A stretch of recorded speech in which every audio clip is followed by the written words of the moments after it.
우리 삶 속에 또 3월 한 달간 성취된 하나님 말씀 민수기 14장 26절에서 28절 우리 세 절의 말씀을 다 같이 한 목소리로 합독하겠습니다. 여호와께서 모세와 아론에게 말씀하여 이르시되 나를 원망하는 이 악한 회중에게 내가 어느 때까지 참으랴. 이스라엘 자손이 나를 향하여 원망하는 바 그 원망하는 말을 내가 들었노라. 그들에게 이르기를 여호와의 말씀에 내 삶을 두고 맹세하노라. 너희 말이 내 귀에 들린 대로 내가 너희에게 행하리니. 아멘. 우리 신앙 고백하겠습니다. 오늘 3월 한 달의 신앙 고백은 요한복음 14장 6절입니다. 다 같이 신앙 고백합니다. 예수께서 이르시되 내가 곧 길이요 진리요 생명이니 나로 말미암지 않고는 아버지께로 올 자가 없느니라. 아멘. 우리 옆에 사람 한번 이렇게 인사합시다. 하나님의 귀에 믿음을 고백합시다.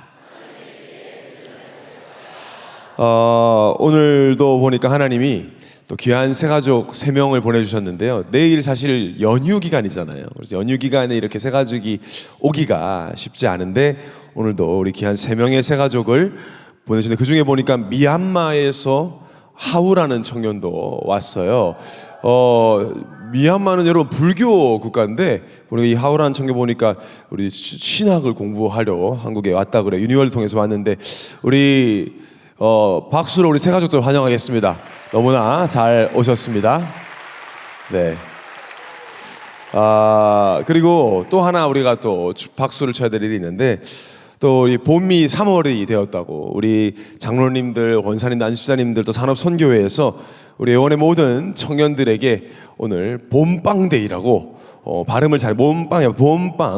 봄빵데이라고 또 오늘 순모임 하실 때 우리 맛있는 빵을 드시면서 보름하시라고 또 우리 오늘 또 그냥 빵이 아니에요. 또 우리 베이커리계 에르메스 성심당 빵을 또 우리 앞에 장로님 또 와 계신데 우리 김윤희 장로님 장로님 대표도 오셨습니다. 박수로 우리 감사합시다. 감사합니다. 네. 빵에 이렇게까지 박수를 여러분 좋습니다. 이거들이 말씀 가지고 내 귀에 들린 대로 제목으로 말씀을 드리겠습니다. 여러분 기도해 주셔서 멕시코 우리 중남미 청소년 순례를 잘 마무리하고 왔습니다. 1년 동안 기도로 준비했던 대회이면서도 처음 진행하는 이런 대회였어요.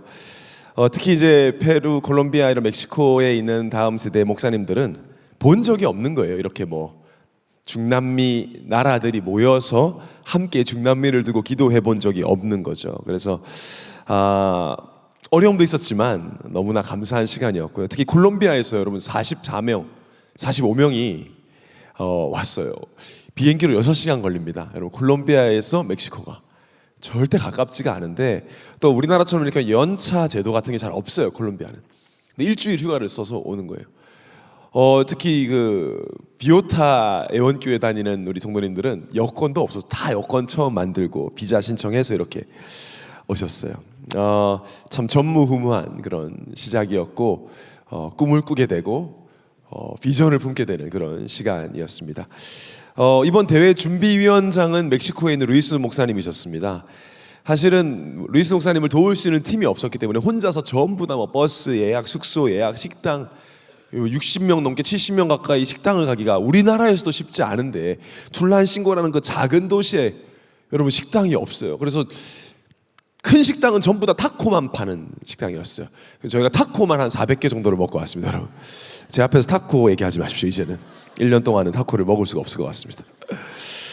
저희 집사람은 마지막 날 타코 냄새 맡고 체했어요. 그 정도로 어쩔 수가 없어요. 그런 식당밖에는 없는 고생을 많이 하셨습니다. 우리 송사님 마지막 날에는 목소리 다 쉬어서 아예 목소리 안 나올 정도로 너무 고생을 하셨습니다. 근데 얼마나 고생을 하셨냐면 이 루이스 교사님도 우리 예원교회 한 2번 오셨기 때문에 예원교회의 선교대회가 어떻게 진행되는지를 잘 아시잖아요. 착착착착 우리는 이렇게 말 안 해도 빈뜬 시간 없이 진행되는 걸 아시니까 엄청 긴장하셨어요. 빈 시간 없게 하려고. 특히 멕시코 사람들은 이렇게 좀 여유 있어요. 뭐 코리아 타임 저리 가라. 멕시코 타임은 그냥 엄청 늦게 오고 늦게 와도 뭐 그렇게 예의에 어긋나지 않는데요. 멕시코 사람들은. 근데 계속 막 빨리빨리 한국말로 빨리빨리 계속 얘기하시고 강단에 올라오세요 하니까 느리게 빨리빨리 이렇게 처음 진행되는 청소년 수련회였기 때문에 저도 막 엄청 눈에 보이는 큰 역사를 기대하진 않았습니다. 그리고 이런 준비를 하실 줄을 모르기 때문에 저희가 가서 막 세팅하고, 여러분 지난주 영상으로 보셨지만 저희 청년들이 다 그 교회를 대회장으로 꾸미고 뭐 순서 찬양 등록 진행 뭐 찬양 PPT 모든 것을 저희 선교들이 다 보여드렸어야 돼요. 본 적이 없으니까 다 이렇게 하는 거라고 보여드렸죠. 저는 예상을 했어요. 이게 뭐 막 어마어마한 역사를 기대할 게 아니고, 이번에 눈에 보이는 어떤 그런 큰 역사라기보다 하나님 다윗과 같은 한 사람, 하나님 마음에 합한 그 한 사람이면 됩니다. 그 기도를 계속했어요. 한 사람이라도 우리보다, 우리 한국 예원교회 청년들보다 더 중남미 복음화를 원하게 해달라고. 왜냐하면 제가 재작년 24년도 10월에 갔을 때 막 우리가 더 뜨거운 느낌? 그러니까 중남미 멕시코 사람들이 멕시코 복음화에 그렇게 막 열정이 없는 듯한 인상을 좀 받았어서, 우리보다, 나보다 더 뜨겁게 멕시코 복음화를 두고, 중남미 복음화를 두고, 콜롬비아 복음화를 두고 간절히 기도할 한 사람 세워달라고. 왜냐하면 하나님은 시대마다 한 사람으로 한 시대를 살리신 그 역사가 성경에 기록되어 있으니까요. 이 대회를 진행하는데 이게 뭐 감이 잘 안 와요. 은혜를 받고 있는 건지 아니 잘 모르겠는 거예요. 왜냐하면 통역을 또 써서 하지요. 영어권 나라 뭐 영국, 캐나다 이런 데 가면 영어로 저도 되니까 이렇게 같이 얘기도 좀 하고 끝나면 막 은혜 받았다는 얘기도 할 텐데, 이게 뭐 중남미는 스페인어권이니까 저는 뭐 와서 얘기를 막 뭐라고 해도 잘 모르겠고, 수근수근거리고 같이 막 웅성웅성대는 말도 제가 못 알아들으니까, 또 멕시코 분들은 콜롬비아 분들보다 더 표현이 좀 없어요. 그래서 잘 모르겠는 거예요. 잘 모르겠는 중에 딱 한 사람 눈에 들어와요. 알마라고, 여러분 아마 영상에서 보셨을 텐데 사진 한번 띄워주시면, 네, 그 아기가 아니고 저 뒤에 있는, 네, 은진이도 아니죠. 뒤에 있는 좀 잠깐 안경 쓰고 있는 사진 찍은 게 없어가지고, 이 친구가 보니까 23살인데 완전 루이스 목사 옆에서 그냥, 일반 청년인데요, 직장 다니는 청년인데 이것 때문에 직장 딱 휴가 써서 루이스 목사님 옆에 그냥 완전히 무슨 전도사님처럼 붙어가지고 이번에 모든 거 같이 함께 했어요. 이게 말씀을 들을 때도 눈이 바짝바짝해요, 이 친구는.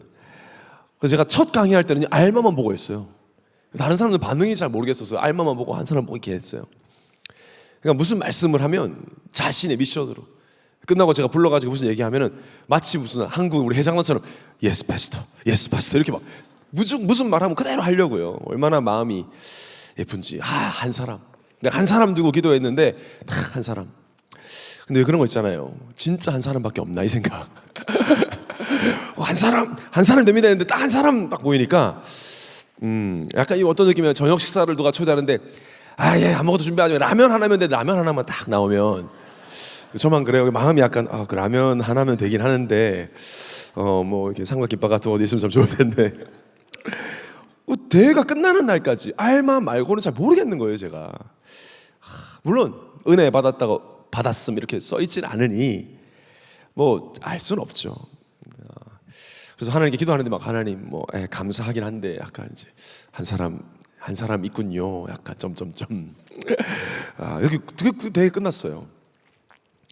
그래서 그날 밤에 이제 토요일 날 대회가 끝났고 주일 예배만 앞두고 있었는데, 저희가 멕시코 시간으로 토요일 밤에 3부 예배 시간이 딱 밤 10시였어요. 그래서 같이 모여서 3부 예배를 이제 생방송으로, 우리 갈렙하는 것도 보고 싶고 해가지고 이제 생방송으로 그 교회에서 이렇게 딱 앉아서 보고 있었어요. 근데 막 마음이 좀 그런 거예요.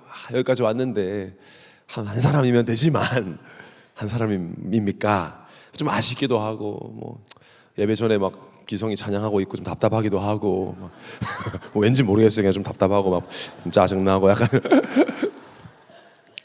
그렇게 강단을 딱 봤는데 이제 기대에 부응하는 삶. 그래서 제가 제목만 보고 내용을 듣지 아직 않고 그냥 제목 보고 네, 혹시 제가 한 사람 딱 기대했다고 딱 한 사람 찾게 하십니까? 라는 그런 푸념 섞인 좀 질문들을 했었어요. 근데 끝나는 날 가디엘이라는 청년이 저를 찾아왔어요.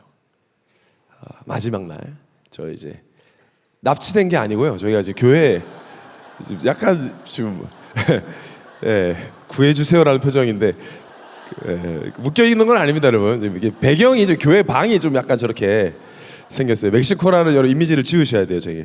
여자친 가디엘이라는 청년이에요. 실제로 보면 인상 좋아요. 지금 사진 저기 나왔는데. 저 청년은 저번에 멕시코를 갔을 때 너무 감사하다고 그 지역에 있는 작은 교회 목사님 아들인데 예원교회에다가 감사헌금을 전달한 친구예요. 그래서 1년 만에 만났죠. 그래서 이번에 또 감사헌금을, 금액과 상관없이 마음이 너무 예쁘잖아요. 너무 어렵게 살아요. 직장도 잘렸고 최근에 편지를 그냥 4장을 A4용지 4장을 빡빡하게 줘서 저를 줬는데 제가 못 읽고 있다가 산부 예배 마치고 숙소에 가서 제가 읽었어요. 읽다가 굉장히 놀랬죠. 대충 무슨 내용이냐면 1년 4개월 그 전쯤에 예원 선교팀이 왔을 때 자기가 함께하면서 인생의 전환점이 되었다. 우리를 보면서 그렇게 느꼈대. 어떻게 젊음을 하나님께 저렇게 다 드릴 수 있을까? 자신들은 없고 오직 그리스도만 있는 저런 청년들이 왜 멕시코에는 없는가? 그런 질문을 했대요. 그때부터 이 친구가 돌아다니면서 복음을 전했어요. 집을 두드리면서 그냥 여러분 멕시코에서요. 그게 없는 일이에요. 문 두드려서 그냥 열면 복음 전하는 거예요. 혼자. 그리고 막 예수 믿는 사람들에게는 멕시코를 두고 기도하자고 막 자기가 외치고. 그래서 사실은 돈을 모으고 있었대요. 한국 와서 예원교회 와서 훈련받고 싶어서. 근데 해고당해가지고 잠시 낙심했지만 다시 주위 목사님들과 친구들에게 예원교회 청년들 얘기를 했다는 거예요. 이런 청년들이 한국에서 와서 이렇게 하고 이렇게 살더라. 우리도 멕시코에서 기도하자니까 다 무시하고 욕하고 네가 뭘 하느냐. 네가 아무것도 모르는 게 가라고 막. 얼마나 슬퍼요 여러분. 멕시코도 기도하자는데 에이 가만히 있어. 막 자기들끼리 싸우고 목사님들끼리 똑같아요. 어느 전 세계 가도 막 목사님끼리 교회끼리 막 싸우고. 그 좀 낙심한 상태로 수련을 참여했다는 거죠 이번에. 근데 하나님이 너무너무 끈을 주셨다. 뭐라고 되냐? 그리스도를 위해 내 생명을 들고 싶다는 거예요. 여러분 지난주에 뭐였어요? 믿음의 성장. 그래서 느낌은 믿을 게 못 돼요 여러분. 저 같은 목사도 느낌이 중요하지 않아요. 뭐 은혜 받는 사람 없는 것 같다고 느꼈는데 상관없어요. 느낌은 너무너무 틀리죠. 너무너무 귀한 열매로 자라 있는 거예요. 1년 4개월 동안. 그래서 주일 예배 딱 마치고 나니까 또 크리스천 커넥션 교회 원로 목사님, 지금 루이스 목사님 아버지 되신 원로 목사님 에드왈드 목사님이 막 자기는 충격적이었다는 거예요. 이번 수련회가. 나이가 연세가 이제 70이 넘으시고 80 다 되시는 목사님이 충격이래. 완전히 새롭게 시작했대요. 아니 원로 목사님이 새롭게 시작했다. 그 대회 기간 동안 바빠서 저랑 대화를 못했던 루이스 목사님도 마지막 날 이제 얘기를 하는데 저를 붙잡고 우리 주일 밤에 저를 붙잡고요. 너무너무 새롭게 하고 싶다. 무엇보다 멕시코에 기도 운동 일으키는 교회가 되겠다 이러시는 거예요. 특히 우리 콜롬비아 안드레스 목사님은요. 와, 이 예원교회 흐름 그대로. 아니 대회 기간 동안 보고타 예원교회 한 학생이 대표기도를 했어요. 전 누군지도 몰라요. 뭐 기도문을 확인한 것도 아니고. 대표기도한 내용이 어떤 내용이냐면 막 우리 예원교회랑 기도하는 게 똑같이 기도하는 거예요. 그러면서 뭐라고 하느냐? 한국에 있는 정은주 담임 목사님, 한국에 있는 예원교회를 두고 기도하는 거예요. 여러분 그 기분을 아십니까? 중남미 청소년 멕시코에서 콜롬비아 대학생이 와서 예원교회를 두고 기도하는 그 기도 소리를. 안드레스 목사님 그렇게 가르친 거잖아요. 그만큼 기도를 담고 있더라고요. 예원교회라는. 옷도 다 맞춰서 예원 입고 왔어요. 한국말로 예원교회 써갖고. 그 한국말 썼는지 모르겠어요. 예원교회 써가지고. 한국 국기, 뭐 콜롬비아 국기 딱 특송 탁 칼같이 칼군무야 칼군무. 여러분 지난주 보셨죠? 이게 기수당 입장하는 꼬마 애들이요. 다 쫙 이렇게 해요. 가르친 대로 다 그대로. 군대처럼 움직여. 한 사람 플러스 한 사람 플러스 한 사람 플러스 한 사람. 우리가 알지 못하는 그런 다윗 같은 한 사람 한 사람들이 세워지는 선교였습니다. 하나님은 나의 기대에 언제나 부응하고 계시다는 것을 저도 확인했어요. 그러니까 나의 기대에 언제나 부응하시는 하나님의 기대에 나도 부응하는 삶을 살고 싶어지죠. 여러분 하나님의 기대에 부응하는 청년들이 다 되시길 바랍니다. 그래서 3월의 첫날 우리가 하나님의 기대에 부응하는 삶을 살 수 있도록 주 3월의 키워드는 바로 하나님의 귀라는 키워드입니다. 3월 한 달 동안 매일매일 여러분은 하나님의 귀를 생각하며 살아보는 거예요. 지금부터 하나님의 귀를 의식하시기 바랍니다. 오늘 본문은 사실 너무너무 슬픈 내용이에요. 너무너무 슬픈 내용이에요. 28절만 보면 여기 따뜻한 찬양 틀어놓고 이걸 읽으면 되게 아름다운 선고 같아요. 28절을 보면 그들에게 이르기를 여호와의 말씀에 내 삶을 두고 맹세하노라 너희 말이 내게 들린 대로 내가 너 행하리니. 근데 이런 분위기가 아니에요. 표현을 하자면 하나님 입 꽉 물고 하시고 있어요. 이 말씀을 완전 반대적인 내용이죠. 오늘 본문을 알려면 그 전의 상황을 알아야 되는데 오늘 담임 목사님 다 설명해 주셨어요. 오늘 강단에서 막 설명해 주셨어요. 400년 동안 노예사로 나와서 이렇게 모든 걸 경험했는데도 계속 뭘 했다? 계속 불신앙을 했어요. 홍해 마른 땅을 걸어놓고 그냥 걸었겠어요? 이렇게 아마 다 만져봤을걸요? 옆에 여러분 같으면 한 거 안 만져봤겠어요? 홍해 걸으면서 옆에 있는 벽이 된 바닷물을 만지면서 밟으면서 마른 땅을 걸었어요. 반석에서 나오는 물을 마셨어요. 만나 메추라기를 매일 먹었어요. 근데 문제만 생기면 또 불신앙을 했죠. 그래서 오늘 읽은 14장 이전에 13장을 보면 이제 가나안 땅을 정탐하기 위해서 그렇게 기다리던 가나안 땅을 정탐을 하게 되었죠.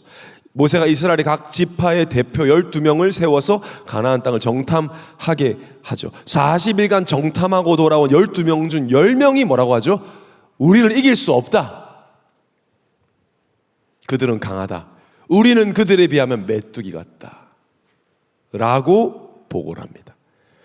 그걸 듣고 있던 여호수아 갈렙이 너무 깜짝 놀래가지고 무슨 소리 하냐 지금. 갈렙이 막 말하는 거예요. 지금 가서 차지하자 그랬어요. 아니 똑같은 걸 보고 왔는데 완전 다른 보고를 해요. 근데 백성들은 10명의 이야기야 2명의 이야기 중 누굴 들었겠어요? 10명의 얘기를 들었죠. 여러분 절대 교회는 다수결로 진행이 되면 안 됩니다. 사실 믿음의 고백하는 한 사람을 따라가야 되는데 이스라엘 백성은 그러지 못했어요. 그때부터 온 백성이 불신앙을 입 밖으로 내뱉기 시작합니다. 14장 1절에서 4절에 보니까 온 회중이 소리를 높여 부르짖으며 백성이 밤새도록 통곡하였더라. 이스라엘 자손이 다 모세와 아론을 원망하며 온 회중이 그들에게 이르되 우리가 애굽 땅에서 죽었거나 이 광야에서 죽었으면 좋았을 것을 어찌하여 여호와가 우리를 그 땅으로 인도하여 칼에 쓰러지게 하려 하는가. 우리 처자가 사로잡히리니 애굽으로 돌아가는 것이 낫지 아니하랴. 이에 서로 말하되 우리가 한 지휘관을 세우고 애굽으로 돌아가자 하매. 지금요 엄청난 무시무시한 말을 입으로 뱉고 있는 중이에요. 섬뜩해요. 저는 이거를 읽다가 섬뜩해요. 지금 하나님이 듣고 계시거든요. 뭐라고 해요? 애굽에서 우리를 죽이지 그랬어요 라고 하는 거예요. 저는 이런 불신앙을 6월절 어린 양의 피를 완전히 모두가 피발라 낳아놓고 거기서 죽였어야지. 그럼 아까 뭐 했다고요? 홍해도 건넜고 사막에서 물을 마셨고 굶어 죽지 않았는데 이야기만 듣고 10가지 기적과 홍해를 걸었던 걸 모욕하는 중입니다. 그 하나님을 모욕하고 있어요. 이 짧은 4절에 애굽으로 돌아가자 말 2번 합니다. 연속적으로. 새로운 지휘관을 세우자. 모세 아론 저거 죽여버리고 하나님이 세운 자를 없애고 새로 세우자. 하나님이 세운 지도자를 경멸하는 건 즉 하나님을 경멸하는 너무너무 슬픈 장면. 자, 우리로 치면 지금 여러분이 막 한때 은혜 받고 선교 다녀오고 막 하나님 앞에 감사사정하던 어떤 한 청년이 문제 왔다고 우상 숭배 계속 할 걸 그랬네 라고 하는 거예요. 차라리 무속인 말을 들을 걸. 교회에서 말씀 듣기보다. 저는 이 말하면서 지금 약간 무서워요. 하나님 아시죠? 제가 지금 예화하시는 걸. 그렇기 때문에 괜찮습니다. 차라리 불신자로 계속 살 걸 그랬어. 예수 괜히 믿었어. 교회 괜히 나왔어. 세례 괜히 받았어. 그럼 이제 옆에서 전도사님들이 또 목사가 너를 위해 십자가 지셨어 예수님이. 너의 죄를 사셨어. 누가 십자가 매달려 달라 했어요? 내가? 자기가 매달려 놓고 나한테 뭐라고 하십니까? 라고 하는 것 똑같죠. 더하죠 사실. 하나님 직접 다 보여주셨는데 당시 이스라엘 백성들한테. 하나님이 이 소리를 다 듣고 계시고 하나님이 표정이 있다면 어떤 표정이실까? 신학자들은 이 내용을 공동체 전체의 불신앙이 공식화된 순간이라고 표현합니다. 이스라엘 전체가 하나님을 믿지 않기로 선택한 순간이래요. 지금도 약간 제가 소름 돋아요, 여러분. 무서워서요. 우리는 주로 성경 속 믿음의 인물들 보면서 영적 롤 모델로 삼는 것을 익숙하지만 불신앙으로 멸망한 자들을 보고 반면교사 삼는 건 좀 어색해합니다. 여러분, 오늘은 반드시 반면교사 삼으셔야 합니다. 우리 이야기일 수 있어요. 여러분, 지금까지 뱉었던 말들 한번 생각해 보세요. 어떻게 하면 우리가 이스라엘 백성과 같은 전철을 밟지 않고 여호수아 갈렙과 같은 길을 갈 수 있을까? 첫 번째로 하나님을 의식하는 삶을 살아야 합니다. 우리도 살아가면서 말실수한 경험들이 있죠, 여러분. 저도 있어요. 어릴 땐 참 많이 했던 것 같아요. 주로 언제 말실수하죠, 여러분? 편안한 자리에서 합니다. 편한 사람들과 있을 때. 그래서 가까운 사람들에게 상처를 많이 주고받죠. 편하니까 의식하지 않고 말하다가 그 사람 상처를 건드는 경우들이 있어요. 툭툭툭 내뱉다가 이 사람의 상황을 모르고 그냥 이 사람을 불쾌하게 만드는 말들을 하죠. 주로 가족들에게. 왜? 의식 안 하니까요. 보통 술자리에서 그런 일들이 많이 일어나잖아요. 왜? 의식을 안 하니까요. 그래서 관계가 깨지기도 합니다. 제가 지금 말실수를 말하는 것이 아니라 의식하지 않음을 말씀드리고 있습니다. 의식하면 조심합니다. 여러분, 가장 조심할 때가 언제예요? 판사 앞에 섰을 때죠. 재판 결과 앞두고 판사 앞에서 말 잘못했다가는 인생이 바뀔 수 있기 때문에 나에게 무죄와 유죄를 선고할 수 있는 분 앞에서는 말을 조심하죠. 당연히 의식하죠. 전능자 하나님은 여러분 지금 살아계십니다. 여러분 당연하게 생각하시죠, 살아계심을. 근데 우리는 의식하지 않고 살아갑니다, 대부분. 예수 믿는다, 저 크리스찬이에요, 예수 믿어요라고 말을 하지만 말하는 걸 듣고 있다 보면은 하나님 계신 걸 믿지 않는 것 같은 크리스찬들이 많죠. 그들이 크리스찬인지 아닌지는 뭐 하나님만 아시겠지만. 왜 그럴까? 머리로는 아는데 하나님 살아계심을 실제 하나님의 임재를 경험한 적이 별로 없어요.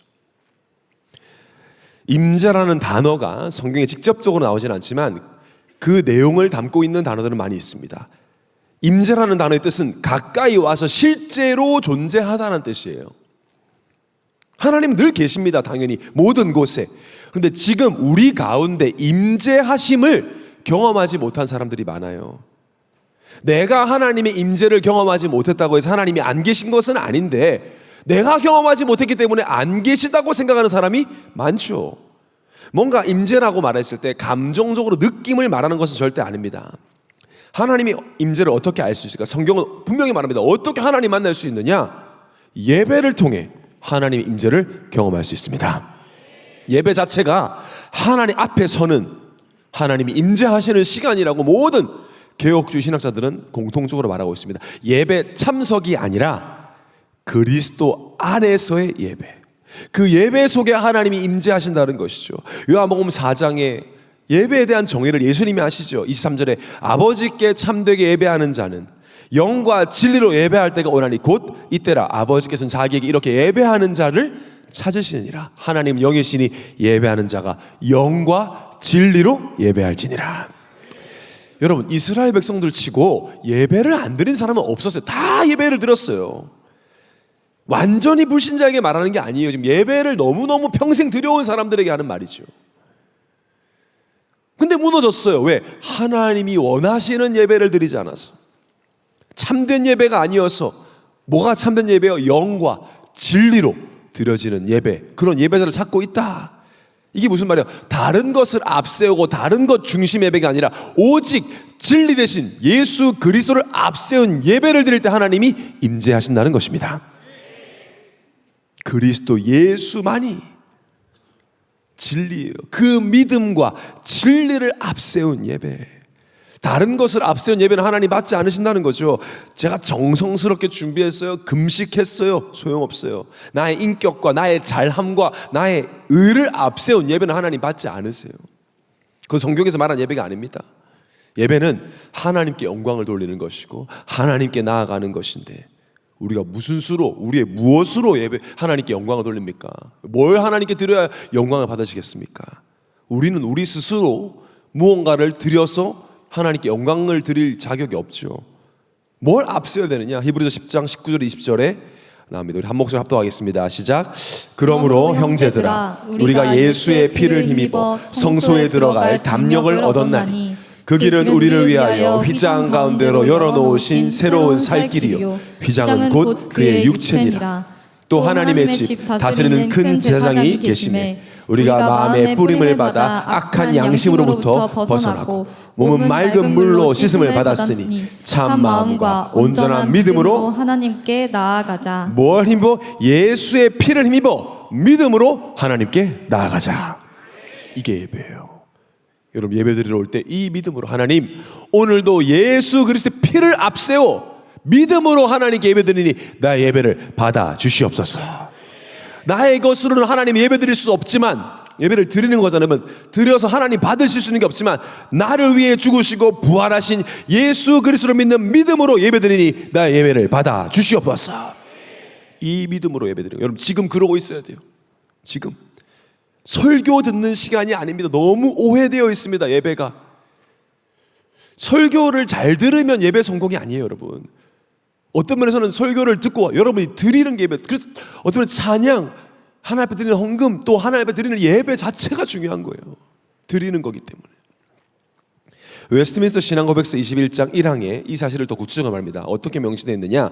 예배는 오직 하나님께만 드려야 하며 예수 그리스도를 통하지 않고는 하나님께 나아갈 수 없다.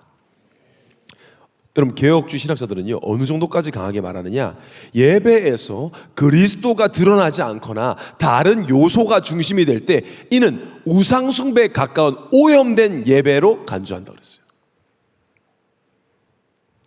예배 때 그리스도보다 다른 게 더 강조되면 예배 아니라는 거죠. 여러분, 예배 드리실 때 다른 걸 앞세우지 말고 나를 위해 죽으시고 나를 자녀 삼으시고 나의 죄를 사하신 부활하신 예수 그리스도를 앞세워서 예배를 드리시기 바랍니다. 그 예배 속에 하나님 임재가, 말씀으로 하나님 나를 만나 주시는 것이죠. 오늘 목사님 말씀하셨죠. 요한복음 1장 1절에 태초에 말씀이 계시니라. 이 말씀이 하나님과 함께 계셨으니 이 말씀은 곧 하나님이시라. 말씀이 하나님. 여러분, 말씀 붙잡으면 하나님 붙잡는 거예요. 말씀 받으면 하나님을 받는 겁니다. 사무엘상 3장 21절에 여호와께서 실로에 다시 나타나시되 여호와께서 실로에서 여호와의 말씀으로 사무엘에게 자기를 나타내시니라. 사무엘에게 나타나신 하나님 뭘로 나타났어요? 말씀으로. 지금 말씀으로 나타나신 하나님을 만나는 시간 되기를 예수님 축원합니다. 그래서 예배드리고 나면 힘이 나는 거예요. 하나님 만났기 때문에. 여러분, 사랑하는 사람 만나고 나면 막 기쁘잖아요. 그래서 기쁜 거예요. 야, 예배 드렸는데 왜 이렇게 기쁘지? 야, 예배 드렸는데 왜 이렇게 마음이 좋지? 하나님 만나신 겁니다. 그래서 염려가 사라지는 거예요. 예배 드리고 났는데 예배 제대로 드리고 나면 염려가 사라져 있어야 돼요. 하나님 다 가져가 버렸기 때문에. 말씀이신 하나님 만나서 그런 겁니다. 예배를 드렸을 뿐인데 감사가 터져나오고 찬양을 계속 드리고 싶고. 자, 그렇다면 오늘 본문 이스라엘 백성들은 단순히 10명의 정탐꾼의 말에 반응했다기보다 오랫동안 지속적으로 예배에 실패했다고 볼 수 있죠. 예배에 성공하고 하나님 원하시는 예배를 드리고 있었다면 그 10명의 불신앙의 보고에 반응을 안 했을 거예요.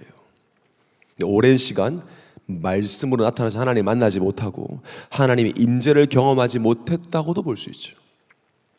그래서 여러분, 예배를 하나님을 의식해서 예배를 드리면, 하나님 임재를 경험하면 의식적으로 말하게 됩니다. 이제 왜? 하나님이 계시니까. 늘 하나님 의식하면서 말하게 돼요. 하나님이 늘 계시지만 예배와 말씀을 통해 하나님을 만나듯이 우리가 믿음을 가지고 있지만, 늘 믿음을 우리가 어떤 면에서는 좀 막연하게라도 믿음이라는 건 가지고 있지만 그 믿음이 실제적으로 나타나는 것은 말이에요. 말. 그래서 마틴 로이드 존스 목사님은 말은 믿음의 전쟁터라 그랬어요. 내가 믿고 있는 것이 말로 나오기 때문에 여러 가지 마음이 있지만 거기서 말로 믿음의 고백을 하기 위한 영적 싸움이 있다라는 것이죠. 이스라엘 백성들이 이렇게 끔찍한 불신앙을 입으로 뱉어낸 것은 평상시에 하나님을 향한 마음속에 모세를 향한 불신앙이 가득 차 있었어요. 여러분, 불신앙도 신앙이잖아요. 믿음이에요. 그것도 하나님 믿지 않겠다는 믿음. 그것을 입으로 뱉어낸 것을 보고 믿음을 공식화한 순간이라고 하는 거예요. 여러분, 이 말이 중요합니다. 공식화했다는 말이. 여러분, 카톡을 보낼 때 요새는 카톡을 이제 보내고 있으면 이게 점점점 이게 지금 타이핑을 하는 중이라고 나오잖아요. 그 타이핑 하는 중에 하는 무슨 말을 타이핑하고 있는지는 상대가 몰라요. 여러분, 직장 상사에게 탁탁 보낼 때 아이 미친 개꼰대 이렇게 보내고 있더라도 몰라요. 그거 지우고 존경하는 상사님 이렇게 엔터를, 그게 공식화가 된 거죠. 썼다가 지울 수는 있어요. 근데 그 톡을 딱 엔터를 눌러서 보내고 그 사람이 딱 확인하면 그건 이제 공식화되는 거예요. 만약에 그 사람 모욕하는 글을 썼다, 그 사람이 봤다면 그거는 법적 증거들이 되어집니다. 효력을 가지게 되죠. 왜? 공식적으로 보냈기 때문에 상대에게. 말이 그렇다는 거예요. 우리 안에 생각이 여러 가지가 있을 수 있죠. 열린 공간 아닙니까? 생각이라는 거, 마음이라는 건. 이런저런 말이, 생각들이 들어올 수 있습니다. 그런데 그것이 말로 뱉는 순간 하나님의 공식적인 전달이 된다는 거죠. 의식해야 됩니다. 아이, 그럼 말 안 할래요. 그냥 안 할래요. 아니요, 해야 됩니다. 반대의 고백을 해야 됩니다. 위대한 청교도 신학자인 존 오웬 목사는 불신앙에 맞서는 반대 고백을 해야 된다고 엄청나게 강조한 분이에요. 마치 우리가 복싱을 할 때 상대가 펀치를 칠 때 한 대를 맞더라도 반드시 카운터 펀치를, 반대를 공격을 해야 되는 그 카운터 펀치처럼 카운터 컨페션, 반대 고백을 해야 할 것을 강조했어요. 이 존 오웬 목사님은요. 왜냐하면 이 존 오웬 목사님 말이에요. 죄와 불신앙은 침묵 속에서 더 길어진다. 마음속에 독백을 가만히 놔두면 항상 불신앙 쪽으로 흘러간다. 우리의 죄성 때문일 수도 있고 세상 흐름 때문일 수도 있죠. 내가 가만히 불신앙을 놔두면 무조건 더 불신앙 쪽으로 흘러간다. 그래서 믿음의 고백을 의식적으로 반대로 하라는 것입니다.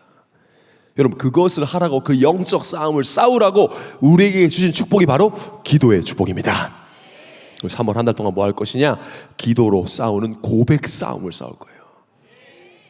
오늘 본문을 다시 합독하겠습니다. 여러분, 시작. 여호와께서 모세와 아론에게 말씀하여 이르시되 나를 원망하는 이 악한 회중에게 내가 어느 때까지 참으랴. 이스라엘 자손이 나를 향하여 원망하는 바 그 원망하는 말을 내가 들었노라. 그들에게 이르기를 여호와의 말씀에 내 삶을 두고 맹세하노라. 너희 말이 내 귀에 들린 대로 내가 너희에게 행하리니. 자, 하나님의 귀에 들린 대로, 하나님의 귀를 생각하세요. 듣고 계세요. 들린 대로 행한다고 하나님 말씀하셨죠. 그 하나님께 우리는 믿음의 고백만 들리게 고백할 것입니다. 고백 싸움을 할 거예요. 고백 싸움. 들리는 이야기가 보니까 우리 남자 청년들 중에 이 고백 공격을 좀 너무 많이 하는 청년들이 있다라는 보고를 받았어요. 안타까워 여러분, 그렇게 해서 될 게 아니에요. 눈치가 좀 있어야 돼요. 고백을 받아줄 사람에게 해야 돼요, 여러분. 많이 막 이렇게 한다고 해서 되는 게 아니고 그 확률 싸움이 아니에요. 보니까 뭐 공대생들인 것 같은데 여러분 잘못했어요, 계산. 조금만 여자 청년들이 잘해주면 바로 사귀자고 고백한다는 거예요. 그러니까 순장 부순장이 그냥 오늘 교회 왔어 그러면 사귀자 이러면 안 돼요, 여러분. 나 자리 맡아놨어 언제 와 그러면 무슨 의미 이러면서 사귀자 이러면 안 돼요. 무슨 의미긴 무슨 의미예요. 예배나 잘 드리라는 의미지. 은혜 받으라고 정신 차리라는 의미지. 뭐 많다는 거예요. 의외로 남자 청년들이 카톡 한두 번 주고 받았는데 바로 우리 사귈래요 이러면 여러분 자리도 여러분 혼자 다 맡아야 돼요. 이제 그때부터 연쇄 고백마들이 많다 지금. 그러지 마세요, 여러분. 마음이 아프더라고 듣는데. 적어도 주위 청년들에게 물어보세요. 이게 지금 내가 고백할 타이밍인지 정황을 설명해줘. 봐봐, 야 자리 맡아준대. 그러면 여러분 한 10명의 남자친구 다 보여줘. 나도 다 자리 맡아준다고. 우리 그룹장들은 무조건 막아내야 됩니다. 그 공격. 디펜스 딱 막아내야 돼요. 막아야 돼요. 그게 그 청년을 위한 거예요. 3월은 여러분 고백 공격은 중단하시고 영적으로 좀 고백 싸움을 싸워야 돼요. 여러분, 하나님이 우리에게 불신앙의 생각도 하지 말라고 하진 않으세요. 그런 하나님은 아니죠. 아시죠? 우리 연약하기 때문에 또 이 마귀가 임금 노릇하고 있는 이 공중거세를 잡고 있는 세상에 살면서 우리가 불신앙을 느끼지도 마라, 생각하지도 마라고는 안 하세요. 하나님은 오히려 마음에 불신앙이 전혀 없는 상태보다 불신앙이 있음에도 그것을 동의하지 않고 믿음으로 입을 다스리는 고백 싸움을 기뻐하시는 걸 믿으시기 바랍니다. 그 싸움이 기도예요. 기도해 이게 어렵게 느껴지신다면 여러분, 불신앙과 싸우는 수단이라고 생각하면 기도가 또 잘 될 수 있어요. 성경에 이 기도의 싸움꾼들이 기록되어 있죠. 기도의 싸움꾼들. 여러분, 성경에 고난과 어려움을 가장 많이 당한 인물 하면 누가 떠오릅니까? 욥이라는 인물이 떠오릅니다. 뭐 조만간 욥에 대해서 제가 또 말씀을 좀 구체적으로 드리겠지만, 욥은 하나님 믿음을 테스트를 하시고요, 마귀에게 욥을 건드려도 된다고 허락을 하시죠. 욥의 입장에서는 느닷없죠. 그런 영적 세계에서 일어나는 일을 지금 알 수가 없으니까 영문 없이 신앙생활 잘하고 있는데 어마어마한 고난을 받아버려요. 갑자기 다 전 재산이 사라지고 자식들이 다 죽었어요. 그때 욥의 고백입니다. 입술로 욥이 뭘 뱉었는지 보세요. 슬픔이 없었겠습니까? 자식들이 죽었어요. 재산이 다 날아갔어요. 신앙생활을 잘하고 있는데 그때 욥이 하는 고백이에요. 1장 21절에 이르되 내가 모태에서 알몸으로 낳았사온즉 또한 알몸이 그리로 돌아가올지라. 주시니도 여호와시요 거두시니도 여호와시오니 여호와의 이름이 찬송을 받으실지이다 하고 이 모든 일에 욥이 범죄하지 아니하고 하나님을 향하여 원망하지 아니하니라. 욥이 정말 아무렇지도 않아서 이 고백을 할까요? 싸우는 겁니다. 마음과 슬픔과 아픔이 있었겠지만 입으로는 원망하지 않아요. 마귀는 욥이 주를 하나님을 원망하고 욕하기를 바라는데 하지 않아요. 싸웁니다. 싸우고 있는 거죠. 여러분, 다윗은 실제도 싸움을 잘했지만 영적 싸움의 전문가였어요. 시편 109편을 보면 오늘 다 읽지는 않겠지만 사람들이 이 말로 다윗을 엄청 힘들게 했어요. 말로 막 정확하게 어떤 내용인지 알 수 없지만 막 악한 말로, 미워하는 말로 막 다윗을 못 살게 하는데 다윗이 뭐라고 하느냐? 시편 109편 4절에 나는 사랑하나 그들은 도리어 나를 대적하니 나는 기도할 뿐이라. 말로 공격하니까 말로 갚아주고 싶잖아요. 야, 나도 욕 잘해. 다윗이 얼마나 글을 잘 씁니까? 욕도 잘했을 거예요. 하려고 했다면 나는 사랑하나 그들은 도리어 나를 대적하니 나는 기도할 뿐이라. 여기서 나는 기도할 뿐이라는 말이 히브리어로 바니 테필라 이 말이요, 직역하면 나는 기도다 이 말이에요. 멋있죠. 다윗이 문법을 모르는 게 아니에요.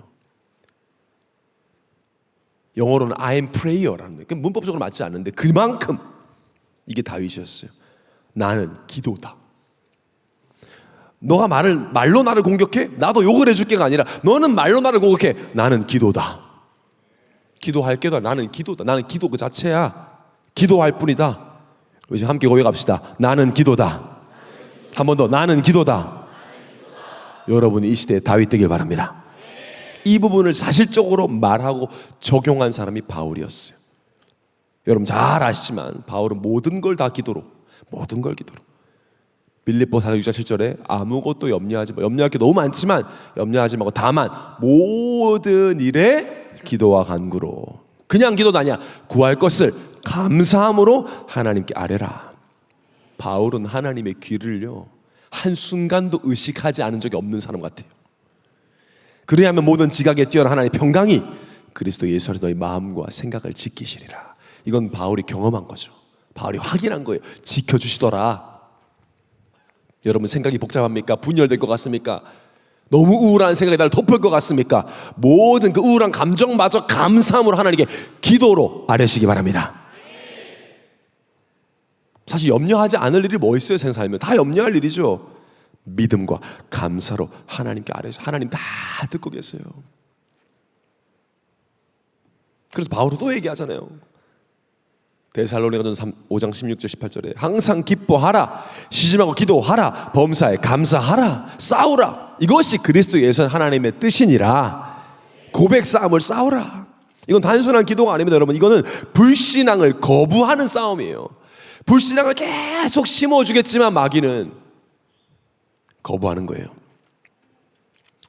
이스라엘 백성들도 기도를 했겠죠. 안 하진 않았을 겁니다. 그런데 불신앙과의 싸움은요, 단판 싸움이 아닙니다.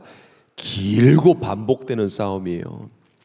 그래서 그리스도인인 우리는 의식적으로 반복적인 저항을 계속해야 돼요. 예수 그리스도 이름으로 하나님의 약속을 붙들고 믿음의 고백을 계속해야 됩니다. 그것이 불신앙을 거부하는 삶. 내가 오늘 불신앙을 거부했다고 내일 불신앙이 찾아오지 않는 것이 아니에요. 또 찾아옵니다. 또 거부하는 겁니다. 뭘로? 믿음의 고백으로. 아무리 내가 불신앙과 염려, 불평할 수밖에 없는 상황, 지금 내 마음에 그런 것이 가득할지라도 나는 내 입술로 이 불신앙을 공식화하지 않겠다. 그래서 반대의 고백을 한 겁니다. 하나님, 지금 나의 기도를 듣고 계신 믿습니다. 하나님, 지금 내 마음 상태를 주님은 아시는 줄 믿습니다. 여전히 하나님 나를 완벽한 계획 속에 인도하고 계심을 믿습니다. 나의 인생의 주인은 예수 그리스도이십니다. 나의 영혼의 주인은 예수 그리스도이십니다. 이 문제의 주인도 그리스도가 되어 주시옵소서. 반드시 합력하여서 이루실 것을 믿습니다. 하나님의 뜻이 이루어지게 하여 주옵소서. 이 고백을 하는 거예요. 우리가 이 싸움에 승리해야 싸우지도 못하고 철저히 망하고 있는 현장의 영혼들을 살릴 수 있습니다. 이 싸움에 승리하는 3월, 하나님의 귀에 믿음의 고백만 들리게 하는 3월이 되기를 예수님의 이름으로 축원합니다. 결론입니다. 세상에 쓰여지는 표현 중에 좀 부정적으로 쓰여지는 표현이 있죠. 귀만 즐겁게 한다라는 표현. 뭔가 진실을 말하기보다 듣는 사람의 귀만 즐겁게 한다는 표현은 좀 일을 잘 못하는 사람이 직장 상사의 귀를 즐겁게 해서 버틴다, 이런 표현으로 쓰죠. 그런데 우리는 3월 한 달 동안 또 남은 평생 어떻게 하면 하나님의 귀를 즐겁게 할 수 있을까라는 고민을 해야 돼요. 우리 애원의 청년들은 하나님의 귀를 가장 즐겁게 하는 청년 되시기 바랍니다. 실행해 보세요. 자, 어떻게 하나님의 귀를 즐겁게 할 수 있을까요? 하나님 뭘 기뻐하실까요? 히브리서 11장 6절에 보니까 믿음이 없이는 하나님을 기쁘시게 하지 못한다. 이 말은 하나님 믿음의 고백을 가장 기쁘게 들으시죠. 믿음의 고백을. 여러분, 실제 모세는 하나님을 대면했던 사람으로서 여러 번 하나님의 섭리와 절대적인 계획과 주권 속에 일어난 일이지만 마치 그 장면만 보면 하나님의 진노를 모세가 멈추게 하는 듯한 장면들이 많아요. 하나님의 섭리와 주권 속에 일어난 일이지만 특히 민수기 11장 1절에 2절에 이스라엘 백성들은 그때 또 불신앙을 했습니다. 이미 막 쏟아내서 하나님이 진노하시고 하나님이 실행을 하세요. 그 진노를 11장 1절에 보니까 여호와께서 들으시기에 백성이 악한 말로 원망하며 여호와께서 들으시고 진노하사 여호와의 불을 그들 중에 붙여서 진영 끝을 사르게 하시며, 그 이스라엘 큰 진영 한 곳이 타고 있었어요. 이미 불을 맞아가지고. 근데 2절에 백성이 모세에게 부르짖음으로 모세가 여호와께 기도하니 불이 꺼졌더라. 진노만 하신 게 아니라 실제로 불이 붙었는데 모세가 어떤 내용으로 부르짖었는지 알 수 없지만 여호와의 불이 꺼졌어요. 재앙을 멈출 만큼 강력한 믿음의 고백이었어요. 여러분, 우리의 믿음의 고백은 재앙을 막는 고백이 될 수가 있습니다. 여러분의 가문과 가정, 직장 현장과 우리 교회에 흐르는 문제를 막을 수 있는 고백이 될 수가 있습니다. 하나님은 지금도 그 고백을 듣고 계십니다. 우리의 공식화된 믿음의 고백을 즐거워하십니다. 시편 34편 15절에 여호와의 눈은 의인을 향하시고 그의 귀는 그들의 부르짖음에 기울이시는도다. 이 고백이요, 다윗이 블레셋 땅에서 살아남기 위해서 침을 흘리면서 미친 척한 이후에 기록된 고백이에요. 두려움 속에서 가장 무너진 자리에서 믿음의 고백을 드렸고 하나님이 들으셨음을 확인한 다윗의 고백이에요. 그래서 3월 9일 월요일부터 금요일까지 고람데오 특별 새벽 기도를 할 겁니다. 내일 말고 그 다음 주니까 너무 놀라지 마십시오. 일주일 동안 마음의 준비를 하십시오. 공식적으로 우리 고람데오 공동체가 공식적인 믿음의 고백을 일주일 동안 드릴 축복의 시간이 될 줄 믿습니다. 레리 모크잖아요. 올해 응답 받아야죠. 여호와께서 우리 고백 들으시고 일하시게 하야죠. 올해는 계속 할 겁니다. 반드시 들으시고 역사하실 것입니다. 하나님은 우리의 부르심에 귀를 기울이고 계십니다. 하나님의 귀를 즐겁게 하는 우리 남은 평생이 되기를 예수님으로 축원합니다.